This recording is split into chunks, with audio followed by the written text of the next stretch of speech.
Just to echo what Sarah said, thank you all for uh, making time this afternoon. I'm sure you're probably webinared out by now for with all the things that are going on. This isn't really, a webinar. This is really more like, it's a follow-up conversation, as Sarah said, following our April 22nd session. Because, with everything that we talked about that day and all the things that have happened since, it's really good that we have this chance to have more conversation. So I've got a few slides which are really just an echo of what I talked about in April and sort of an expanded view based on things that have transpired since then. And then I want to open it up for really for conversation among all of us who are on here this afternoon to answer any questions that you have, or any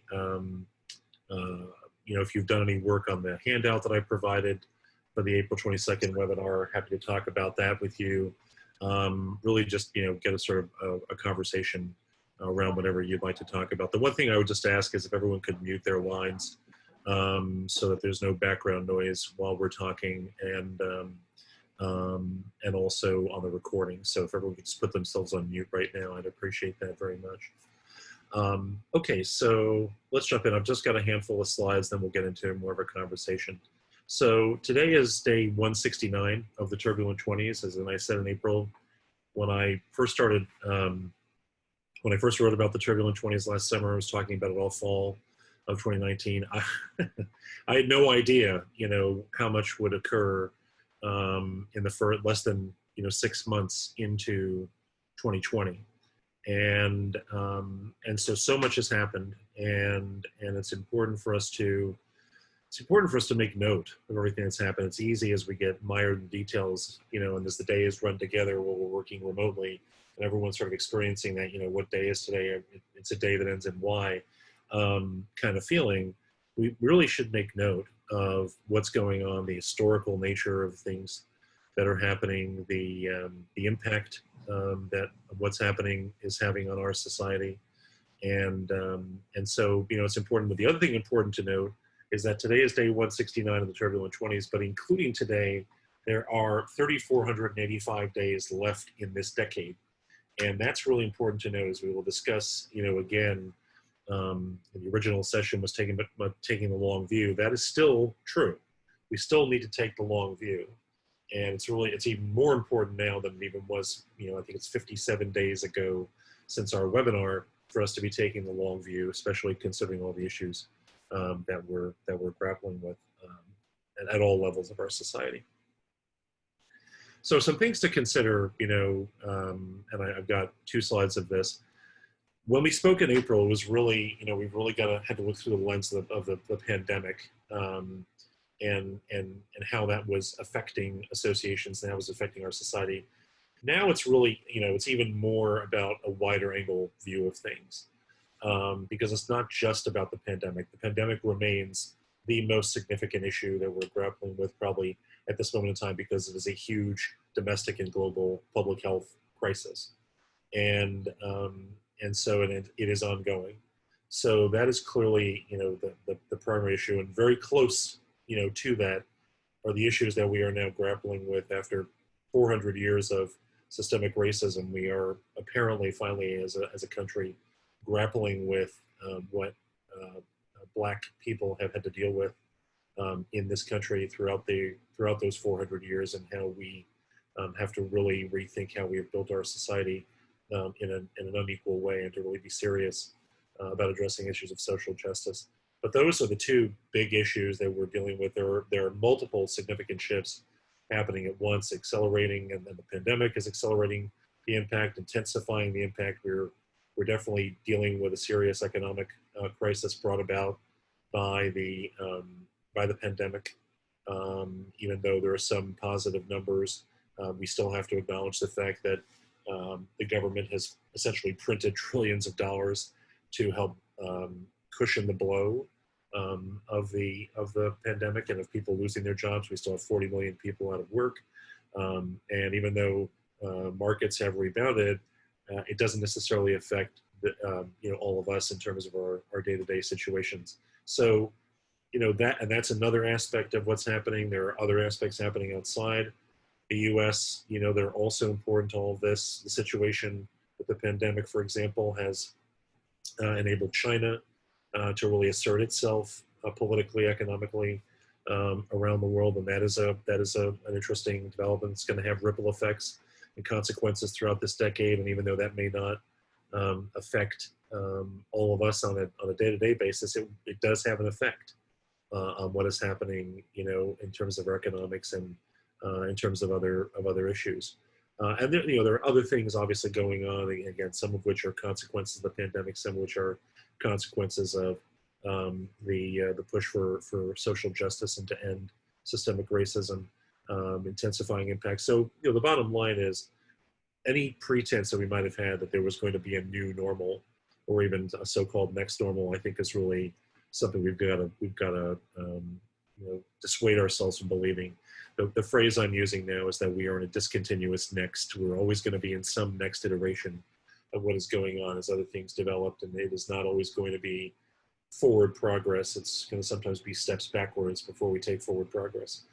So the discontinuity, the nonlinear nature of this, the uncertainty that creates is going to be with us for quite some time. And to unpack that a little bit further, I said back in April that for the pandemic, short-term pessimism was the only responsible choice for association decision makers. And I still stand by that. I believe that remains the only responsible choice, even though there are some things that have happened that are positive. There are also plenty of reasons to be concerned about what's happening in the pandemic. We are seeing a surge in cases in many states around the country.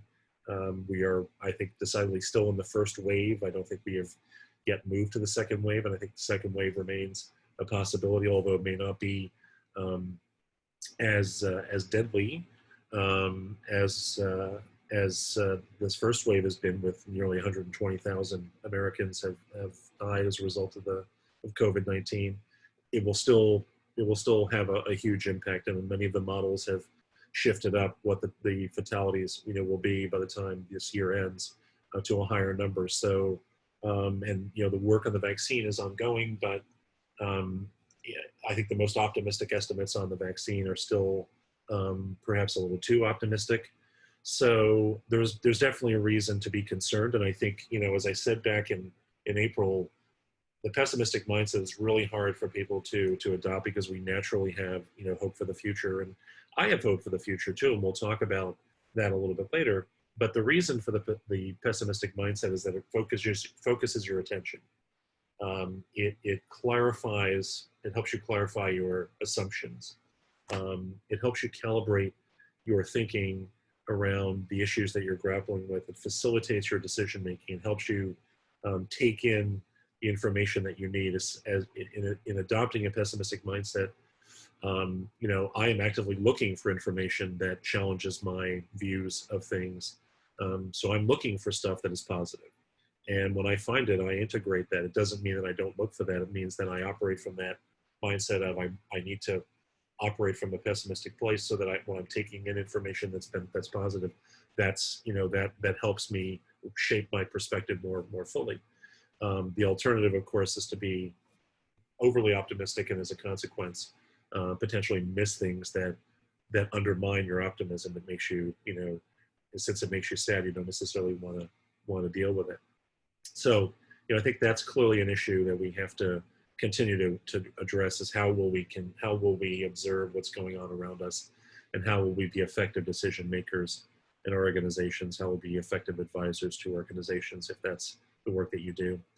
In the last month or so, we have definitely seen a historic push to address issues of racism in this country, and it's clearly not enough for us to not be racist. We have to be anti-racist, and so for associations, this has presented a challenge, and really for all of us, but for associations and organizations of all types, it's presented a challenge. Many organizations have done a fine job in making statements and taking what I would regard to be mostly symbolic action. There's nothing wrong with that. It's not a criticism of that. It's absolutely necessary for us to, on the one hand, question the traditional symbols that have always been evidence of our racism, and to make statements that clearly indicate we want to move forward. But now we have to move beyond the symbolism, beyond the statements, and down to substantive action that really changes things, that is anti-racist, that moves beyond the systemic inequality and oppression that African Americans, that Black people in this country have confronted over the course of the last 4 centuries.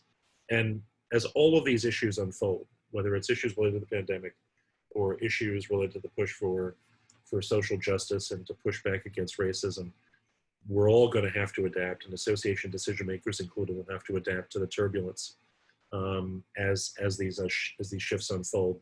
That's the discontinuous next. It's not going away, it's going to endure. And part of it is, just before we started, we were talking about self-care. We do have to take care of ourselves. We have to manage our emotions, manage our anxiety, and we have to help others do the same thing. We also have to be clear-eyed and sober in our appraisal of what is going on, and clear-eyed and sober in our decision-making as we move things forward. So earlier I talked about the need to take the long view. That remains, that's where if there's hope in all this for me, and I try to think of it less as hope, less as coping and hoping, and more investing in learning and using the learning to help us build something better. That's where the optimism is, right? Is in taking the long view. And if we can examine and discard our pre-turbulent 20s orthodox beliefs, we can remove barriers to learning, right? That's what we need to be doing. Learning more than anything else is critical to what we do now and all of the issues that we're confronting. We can use the practice of foresight to understand, anticipate, and prepare for a full range of plausible futures. And that includes futures that are ones that we would regard as favorable. It includes futures that we would regard as unfavorable, and also unthinkably bad futures. We have to consider all of them in order to build our resilience as decision makers, build the resilience of our organizations by understanding what we would do in the case of those different futures.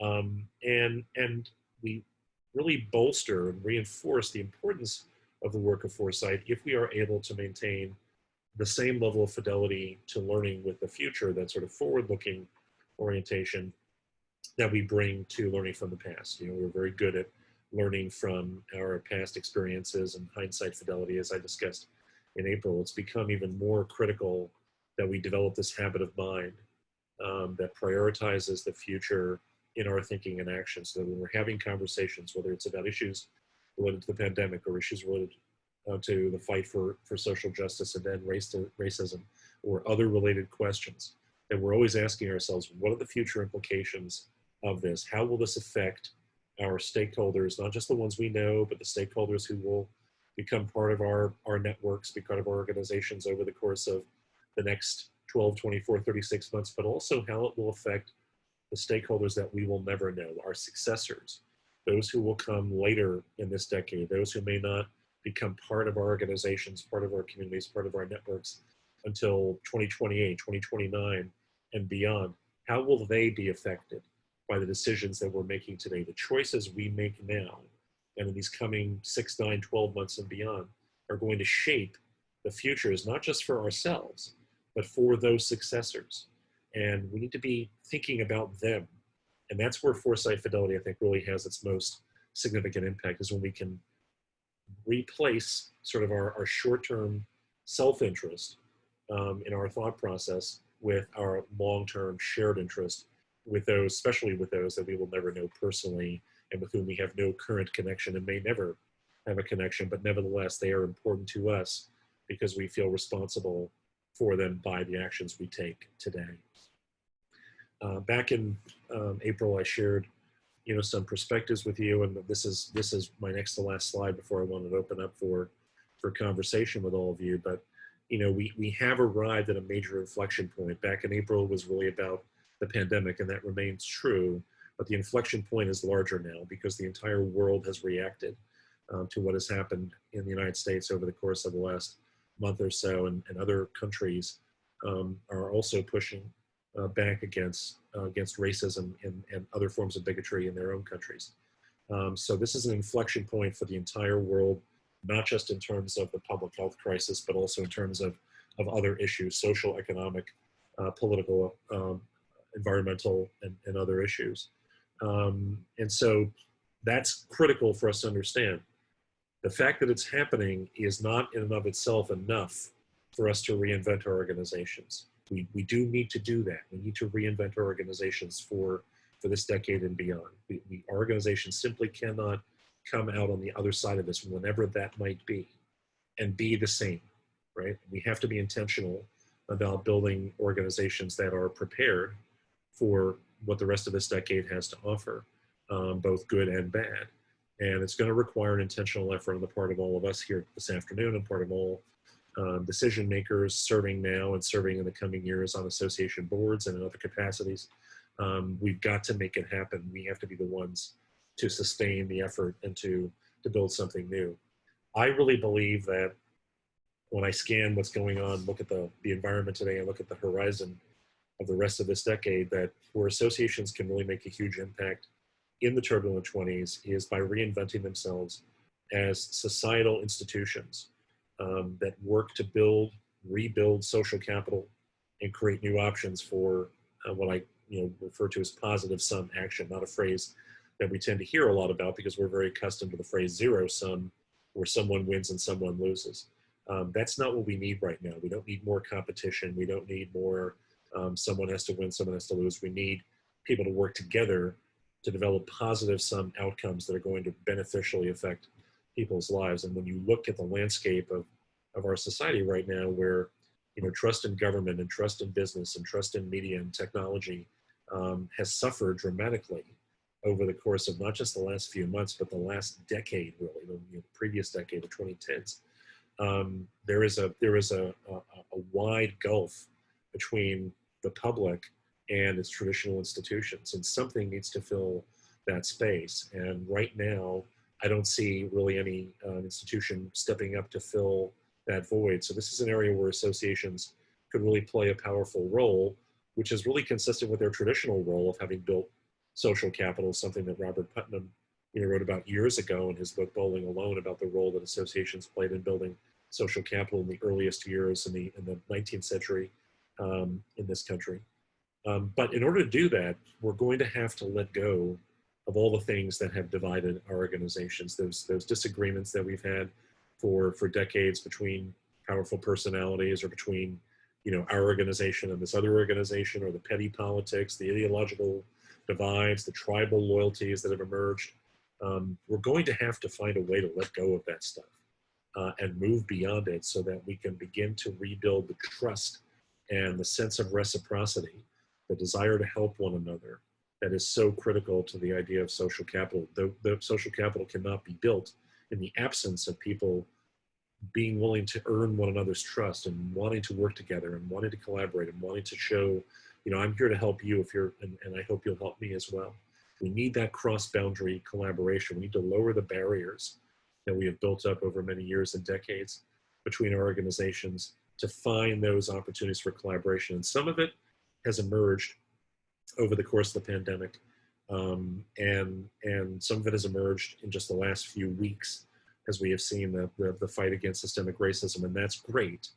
And I'm very excited to see some of those things. I want to see more, and I want to see all of our organizations really push beyond some of the constraints and limitations and barriers and boundaries that we have built up that are preventing these kinds of things from happening for a whole host of reasons. We need to tear that down and rebuild it, design it and rebuild it in a more collaborative, more inclusive, more diverse way than we have over the previous years, decades, and really centuries.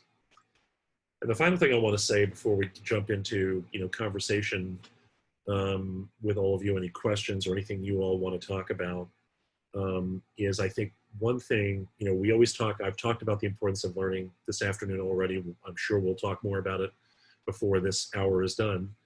And we all talk about the importance of learning in our associations. We want to support learning. We want to support the learning of our stakeholders. We offer, learning in a variety of ways. One of the things we've got to get good at, consistent with everything that I've been saying, both back in April and today, is that we've got to document and share what we are learning in real time to ensure that we don't forget what's going on right now. I said at the beginning, we really need to take note of the historical nature of the shifts that are occurring, both good and bad. They're part of our history now. And they're also part of our ongoing learning. And we don't want to forget what's happened. We cannot allow ourselves to forget what is going on and all the implications of it, because there is an extraordinary ability on the part of human beings to forget things that have happened in the past and to simply return to comfortable and familiar ground. We cannot permit that complacency to return because so many things have been revealed to us as a consequence of both the pandemic and our push for social justice and other related shifts that have occurred and been accelerated and intensified because of both of those big developments in the first 6 months of 2020. We cannot afford that return to complacency. We must continue to move forward, which is why we've all got to get sort of adapt ourselves to the uncertainty and the discomfort that's going to endure for a while, because that's what this decade is going to be about, really, more than anything else. The turbulent 20s that I mentioned at the outset was not a small choice on my part. I didn't do it just because it was alliterative. I chose that word turbulent because it was exactly the right word in my mind for what this decade was going to be. And so to close this out, I don't take any sense of credit for naming this the turbulent 20s and having it develop that way. I take it as an indication that the value of foresight is real, and that by being able to look forward and see what was plausible to occur in this decade, that we can benefit from that in our thinking. And the fact that it has happened within the first 180 days of the first year of this decade is simply more evidence that we've got a lot of work to do, and that work begins today. So with that, let me open this up for our conversation. I'd like to know what you've been thinking about since the April 22nd webinar, what you'd like to talk about. I'm going to take this off of the screen share so that I can see all of your faces, because right now I'm in full screen, and I'd like to see all of your smiling faces and or your black screens with your name or pictures on it, whatever you prefer. But I'd love to see if we can have some conversation going about what you've been thinking about since we gathered in April, and anything else you'd like to discuss in our for the rest of our time together.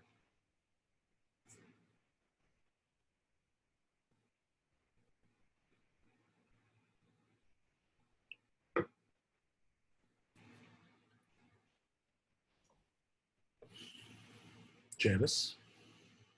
I think it's really made me look further in the future. Our board is trying to become more strategic, and we've thought more short term, but we haven't really thought about things that have turned us upside down right now. But we've gone through a pretty rough period. What's going to happen with our meeting? Is our how can this affect our association? I know we were doing okay for a while, but the thought, if we couldn't have our annual meeting, would our association still exist financially? So all those things have led to new innovation, new thinking, and we're not completely there yet. We need to think about what else could happen down the road, but it's been a push to move us down the road and try some new things. I know I have.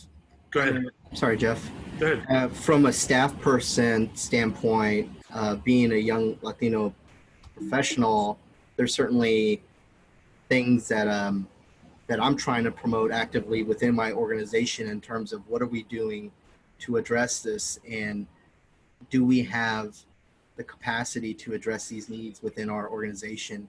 And I'll just say, long story short, here in Kansas City, I know there's a lot going on with the J.C. Nichols renaming his park, an individual who developed that part of the country and unfortunately was emulated throughout the country. And so just reflecting back on the decisions made by leaders from the past, I would like for our organization to make some sort of stance or comment stating, that we have every intention of moving forward and and looking back at that, being aware of that, but also being more aware, even more in the future when we do more in the country. Yeah, I do think this is a time when, boards in particular, which is where I put a lot of my focus, this is a difficult moment for boards because there's a lot of stuff, a lot of burden that they're carrying, but it's the right burden. I've written in the past about how boards really need to let go of the burdens that they have historically carried, which are the burdens of tradition, representation, and implementation. Right. So the burden of tradition is it's not your job as a director to continue, or as an officer to continue, the traditions of the previous decades and centuries. That's not your job, right? As a director or officer, it's not your job to feel like you have to be the voice of those who elected you to the board, right? You are there to serve the entire organization. You're there to serve the organization's purpose and its reason for existence and its work. And it's not your job to be involved in the implementation of things. That job belongs to staff and others who work on implementation. But the burdens that we now are at, we have been and really must now ask our boards to carry, are the ones that are even harder to carry because they require us to do different things, right? And those are the burdens of stewardship, governing, and foresight, right? We need boards to be stewards of our organizations. We need them to look back at what their predecessors have done or haven't done and rectify the mistakes of the past, the errors in judgment that were built upon assumptions that are no longer appropriate and were not appropriate then, but are certainly not appropriate today. We need boards to really understand what it means to build organizations, build institutions that have an understanding of why they exist, have the coherence to know what outcomes they're trying to achieve, have the capability to make progress in achieving them, and have the wherewithal to remain working and moving forward as best they can, even in the midst of the kind of conditions we find ourselves now, what I call continuity, the ability to sustain the effort to build a different kind of organization, even though conditions are extraordinarily challenging as they are right now. So, and then of course, foresight is central to that, but we've got to be able to look forward and know and have a better understanding of where we're likely to be over the course of this decade. So there's an awful lot of work to do, and it requires that shift for boards and with the assistance of staff and other contributors to be able to make that shift away from the traditional roles that boards have been told that they're supposed to carry, or that's sort of been passed down from one board to the next, and instead really take on the responsibilities that we need them. We've always needed them to do, but really they're essential right now for them to perform. And that is a heavy burden, but it's a necessary one, and it's the right one too. It's the right one for the times in which we find ourselves.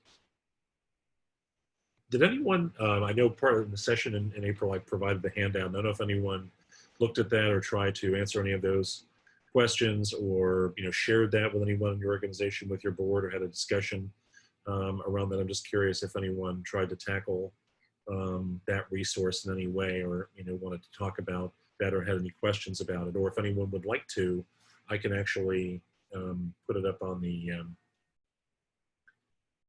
screen. Just give me 1 second here. I'll share my screen. If anyone wants to say something while I'm doing a screen share here, go ahead. Are you going to share with us your answers? I had just a couple of questions about it, I guess. So I recently, my board just about a year ago did use the Foresight Works to do some strategic planning, and we recognized at the time that we did that session that we really need to go kind of broader and deeper, and it was very difficult for our board to think very far into the future. And so I love these questions because I think they're just great at getting your brain in the right place. I guess I would just love to hear ideas that people have about how to use this with your board, and then how to, really generate some meaningful actions out of the results, if anybody has comments about that. Yeah, I'll be happy to comment on that in a second, but I would also like to hear if anyone else, and someone else apparently had a comment that I missed, and I apologize. go ahead if you want to just jump in. I was gonna say, hopefully y'all can hear me okay. Sorry, I'm in our workout room. I haven't used this tool yet, but I'm planning to for a retreat that we have coming up in the fall. But one of the things I liked about it, and this kind of goes into what I believe Justin was talking about earlier, is we're asking for how the pandemic shaped the decade, and for our industry, what was our response to it.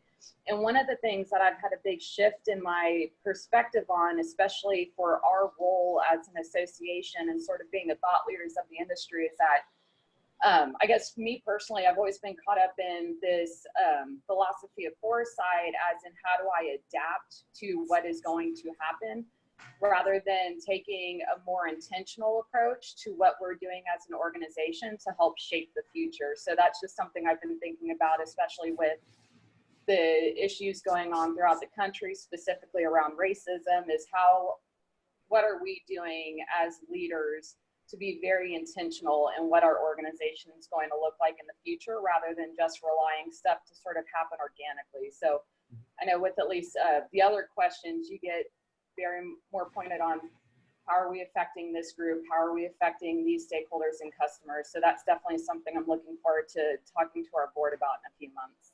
Mm-hmm. And real thank you for that, Maria. And it's really about both. You know, Foresight's really about both. I mean, Foresight is about, you know, the decisions that we make today, you know, have ripple effects that shape the future of our organization. So choices being made right now are going to have impact on not just our organizations, but on our stakeholders and on the fields we serve over the course of the next 60, 72, 84, 96 months and beyond. But it's also about preparing for the fact that not everything we do is necessarily going to shape it in a way that we would like. Like, the future is not going to consistently unfold in ways that are favorable for us. We've got to be able to understand what that could look like. I mean, we're seeing it right now, right? No one was really prepared for a global pandemic, even though we knew that a global pandemic could occur. So I'm seeing a different screen share up on the screen right now. No one was really ready for this, even though it was something that was not, it was not in any way a wild card, or excuse me, a black swan, as people have said. It was actually something that has been discussed for a long time, that the plausible development of a pandemic. This is certainly not the first pandemic that we've experienced in history, not even the first pandemic we've experienced in this century.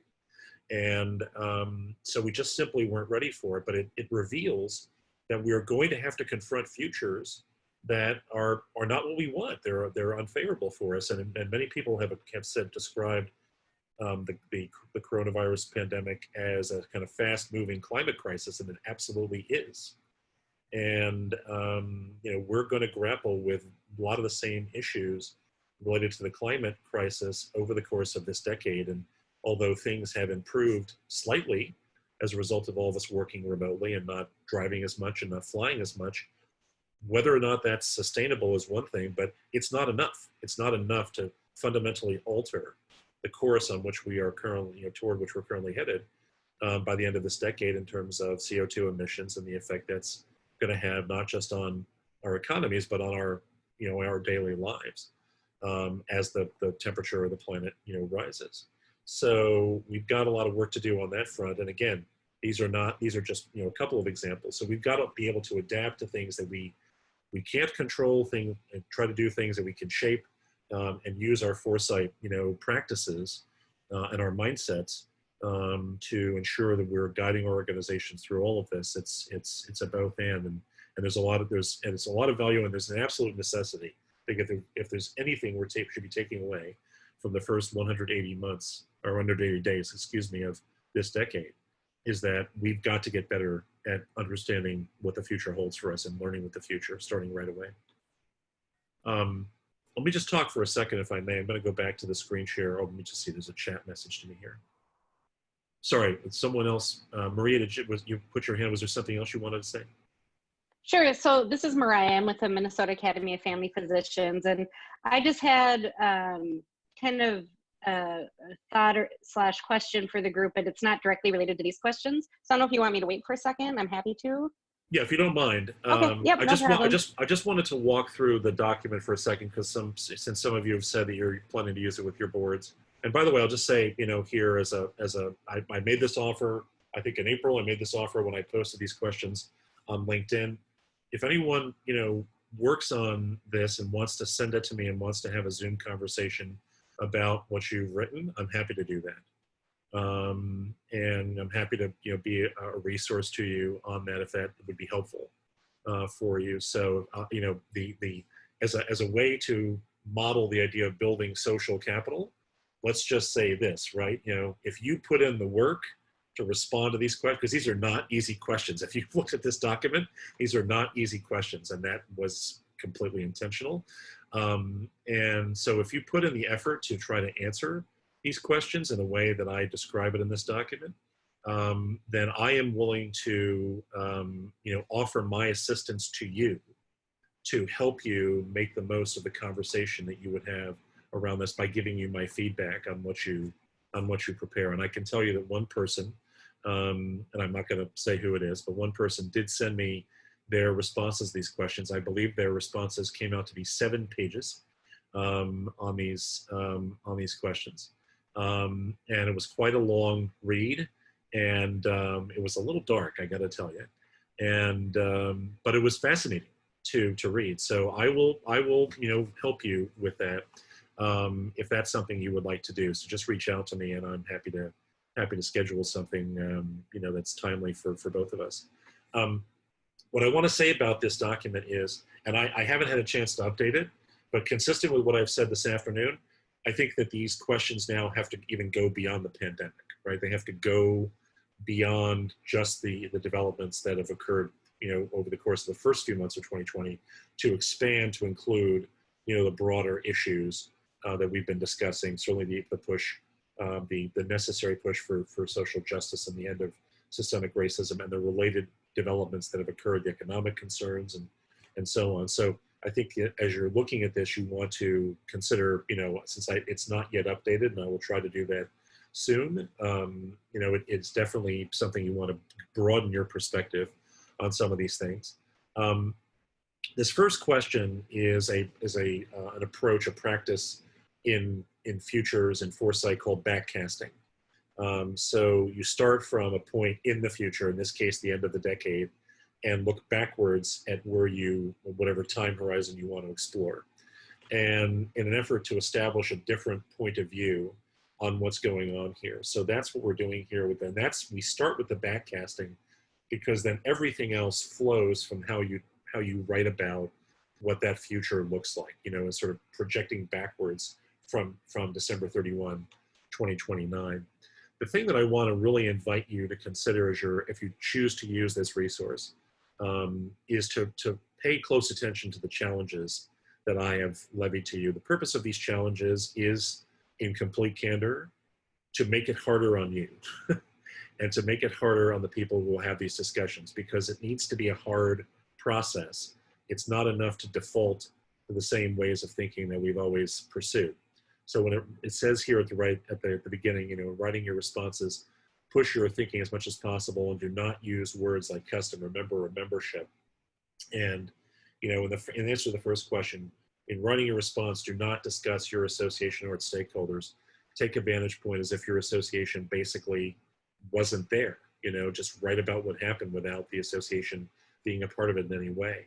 And in answering each of these questions, I've given you a challenge, and I really want to challenge you to see it for what it is, which is an attempt to push your thinking, push the thinking of your board to go to places that it may not want to go willingly, but to sort of put some constraints around it that actually I think will help drive creativity. But you can see the flow here from the backcasting of question 1 to then, okay, let's talk about what other forces of turbulence were in play here. Thinking about, which stakeholders were most affected, either beneficially or detrimentally, and again, don't default to the language of customers, members, or non-members. Use the language, describe them for who they are on their terms rather than on our terms, because all those phrases, customer, member, non-member, is how we describe them not necessarily how they see themselves.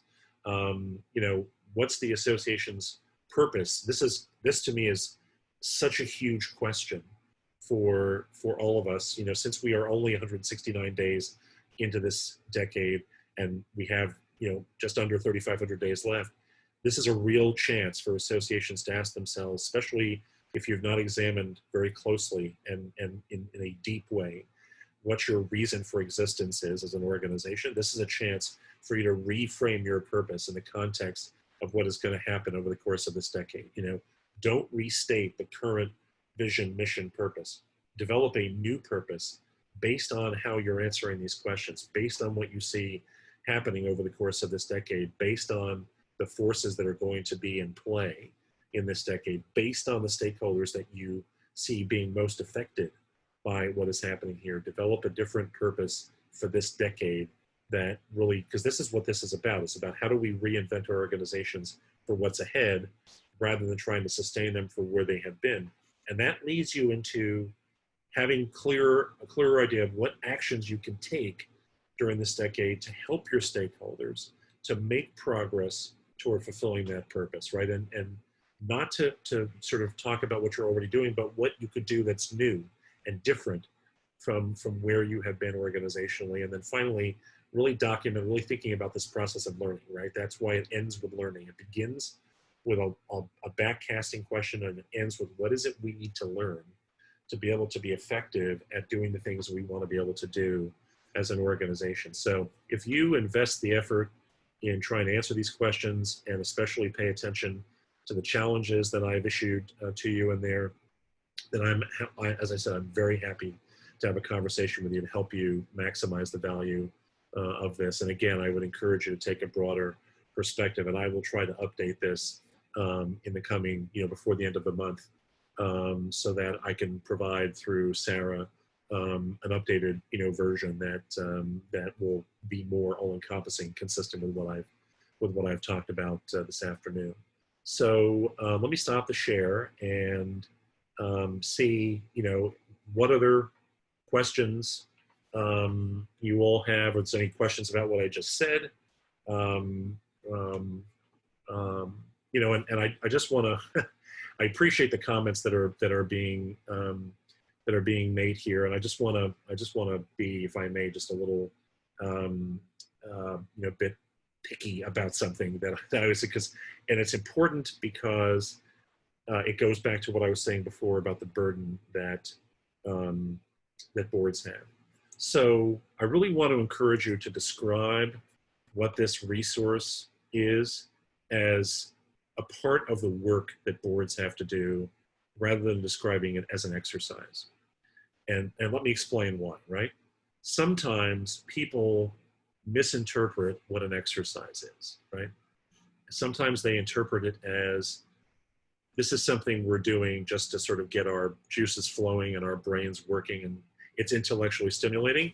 And then when the exercise is over, they literally take and say, okay, that was fun, let's put it over here. Now let's get on with the work, right? This is work. What's described in those 6 questions is the actual work of the organization for this decade, right? So it's important that we frame it in that way for our boards and for ourselves, to think of this as, this is about essentially a reframing of what it is we do as an organization, a reframing of the way we think about it, a reframing of the way that we present it to ourselves, a reframing of the way that we approach it, a total reframing based on what we are experiencing now and based on what we are certain to experience over the course of the remaining days and months of this decade. So I don't mean to be, you know, that guy, but I just want to, you know, sort of offer that up, because I make this point all the time with boards, is that we don't want to look at things necessarily through a certain lens that can actually be detrimental to our ability to take action. So sorry for the diatribe about that. For me, language is important, and so I like to share, you know, that sentiment with others, because I think it'll be helpful to you. It'll set the right mindset with those that you're working with. So yeah, go ahead, Mariah. Say, Jeff, thank you so much for saying that, because you know, that's something that I'm really curious how other people respond, that I've kind of been I don't know if grappling with, but I think a lot, I feel like I'm watching a lot of my peers who are, you know, they're trying to figure out how do we do what we used to do in this new landscape. And it's kind of like, and what you just said kind of resonated in that, like, let's not just talk about it, but then try to go back to how things used to be. Cause I think that's a mistake. And just for a little context in our organizations, we right on in March decided, you know what, all of our in-person offerings for 2020 are just, we're not going to do it. We're not going to try to figure it out. We're not going to project. We're not going to try to do a bunch of scenario planning.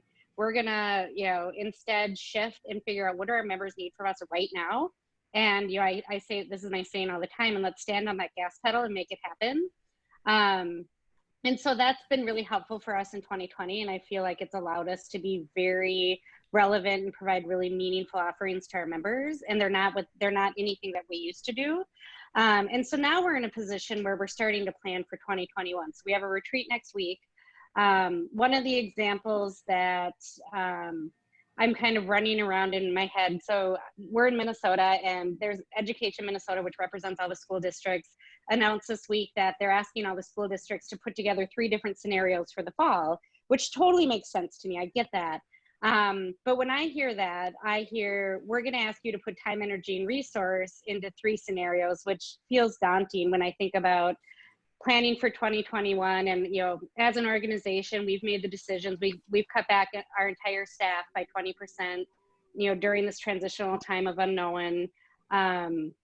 And I don't feel like we're in a position as an organization to now ask our teams to, like, think about 2021 and everything we might do in 3 different scenarios, because that's pretty daunting.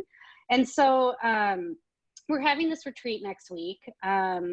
You know, I'm forever trying to figure out how much time should I be projecting the unknown versus, like, responding to what our members need from us right now, and trying not to think about how do we do what we're doing in a new landscape. And also kind of a factor that's influencing a little bit of our thinking. So I describe as our largest engagement event, which isn't our highest attended, but the people who show up are the most engaged. You know, it's our policymaking meeting, and people are testifying and voting, and everyone who's there is all in engaging. We had that for the first time virtually this past weekend, and our participation increased not only by numbers of people there, but the number of people who were engaging and actively testifying. And it was just like, it blew my mind. I did not expect that to happen. And so, and comments that our members are making are, you know, you use my time, you know, you were more mindful of our time, and you really streamline things, and, you know, you let me engage in a really efficient manner. And thank you for taking out all that pomp and circumstance, because none of that matters to us anyways. And we really spent time on the meat of matters. And so in light of all that, I find myself, like, craving the need to connect with associations who are like, yep, we are totally comfortable throwing all of what we did to the side, and really listening to our members and what we're doing right now, and being comfortable with getting rid of status quo and tradition. And I feel like I'm hearing that, like, the encouragement to do that. I'm just not hearing a lot of people actively kind of going all in with that approach. And so I'm really curious, like, what are you hearing, Jeff, and others? Like, when you hear me talking about, like, throwing, you know, and I don't mean throwing away of, like, being dismissive of but, like, we used to be a pretty traditional organization. And I think today people would probably describe us as anything, whatever the opposite of tradition is, innovative. And that's been a lot of work, and it's been really difficult, but I think it's going to benefit us. And I oftentimes worry that I'm crazy and, like, doing the wrong things, because I don't feel like, I feel like I want someone out there saying, yep, you're doing the right thing, Mariah, or here are all the research, here's your new playbook, Mariah. And it just, there's no precedent for it. And yeah. I don't know. Well, let's start there. There's no new playbook, so we can just, you know, set that aside. Shoot, I thought you would just produce something. Yeah. There's no new playbook. Anyone want to react to that or respond or comment on what Mariah was talking about?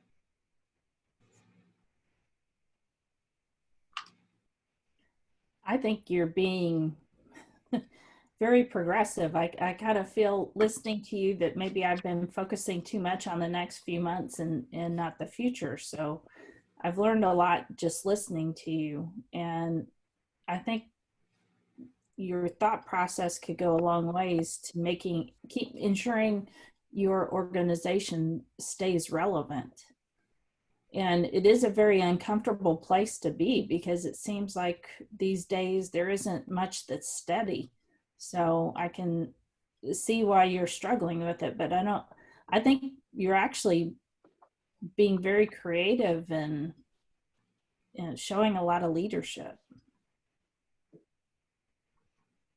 Well, thanks. Don't tell anyone how scared I am every day. I think we all are right now.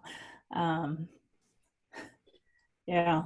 No, I think everybody's a little scared at being in a position where you're really leading the organization and dealing with the finances and worrying if you're going to be able to keep employees, and are you going to be relevant? Are the people who pay the dues still going to be able to pay the dues? It's a lot to think about. It is a pretty scary position.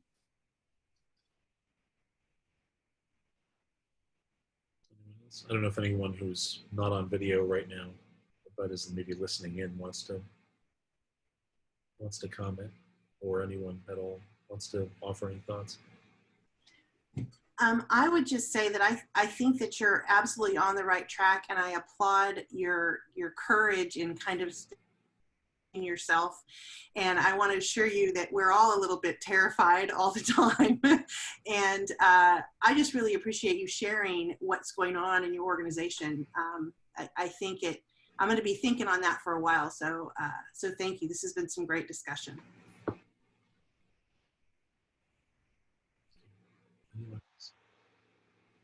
I love learning from others. So if anyone ever wants to hop on a call and talk through, I'd love to hear what others are doing as well.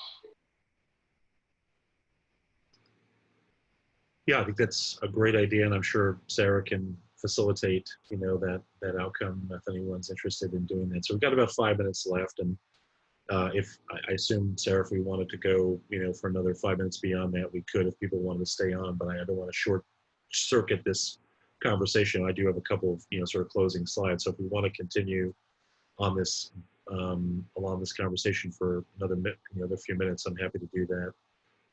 As long as that suits everyone's schedule, and we can wrap up maybe 5 minutes past the half hour. So other thoughts on what I said, or anyone else want to share something, how you're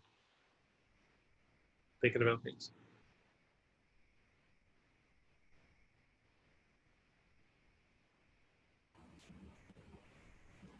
Just Yes, so random. Oh, sorry. Go ahead, Go, Justin. Justin. I already spoke, Sarah. Go ahead, Sarah.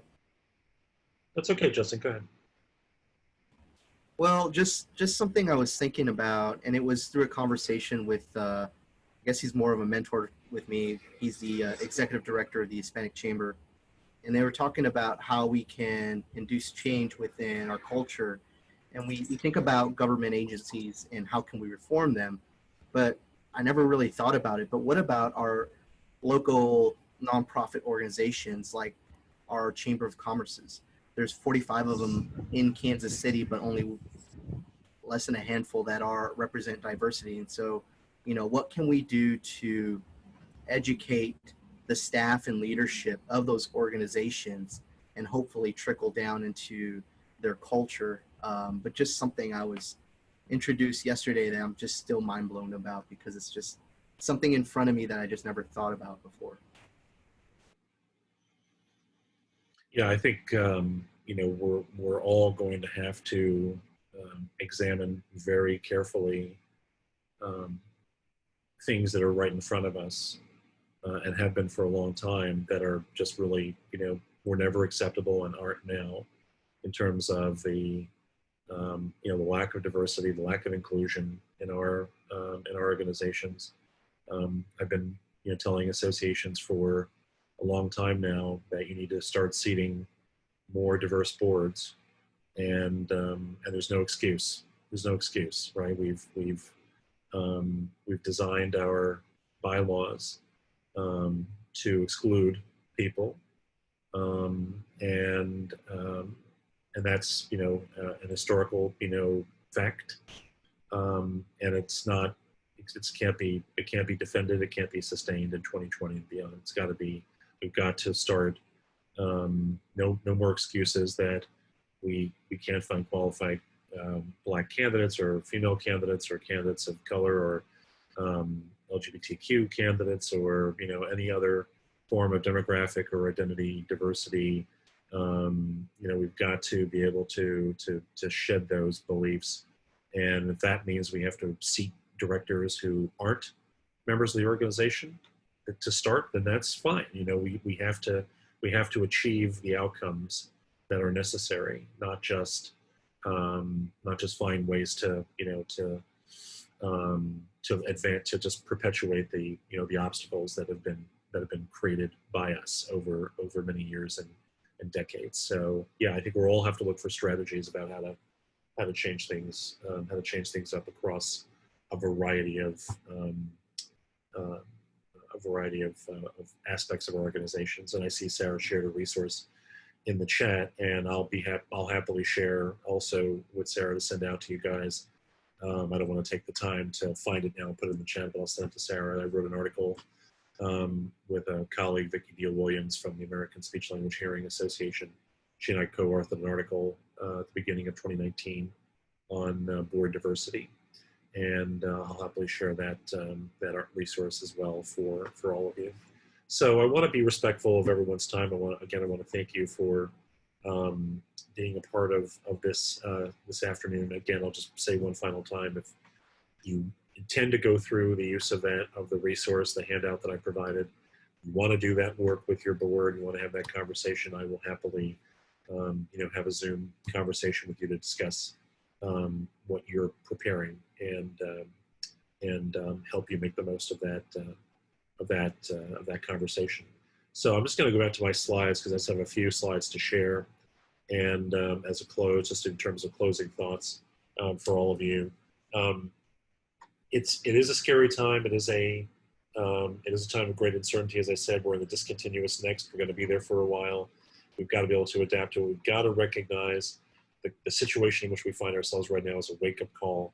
And it is a warning for the remainder of this decade. I know that sounds ominous, and it's intended to be ominous because we have a lot of other things that are going to be happening in this decade, that some of which will be just as, if not more difficult, with the things we're dealing with now. And none of what's happening now is going away anytime soon. And as I've said a couple of times, it will continue to accelerate and intensify some of these other shifts, whether it's on the climate crisis, whether it's on automation, artificial intelligence. We've certainly now have gotten a really startling, shocking, and difficult to look at view of the economic and other forms of inequality that exist in our society, not only for Black people, but for other citizens of this country who are struggling and suffering in a situation that has really become a dystopia for them. All of us have the good fortune to be able to sit behind in front of our computers and do our jobs in this way. Not everyone has that option, and for some people, this has become a dystopia of navigating a public health crisis of this kind while still suffering from profound and crushing economic and racial and other forms of inequality. And so this is a wake-up call. This is a warning for the rest of this decade. We've got to take it seriously, and it needs to start right away. And I shared these questions at the end of the last webinar, and I'm going to share them here again. I've made a point to emphasize the importance of thinking about our successors because more than anything else, yes, we absolutely have to serve our current stakeholders, and that includes within that frame of stakeholders includes members, but it also includes other stakeholders as well that your organization's work affects. But we really need to also be thinking about our successors. These are people who are not here yet. They're younger people. They're people of color. They're people who may be different from the members that you have right now or the stakeholders you're serving now. Nevertheless, our ability to affect their lives is significant, and we want to do that in the most beneficial way possible. So the question I'm always asking a board is, what will your successors say about you? We don't get to tell them what to say, but we can influence it by the actions we take now. So it's a question we want to ask, what was it that we hope they would say? What will they say about us? But we can't feed them that, right? We can't just pat ourselves on the back and say, oh, well, they did their best.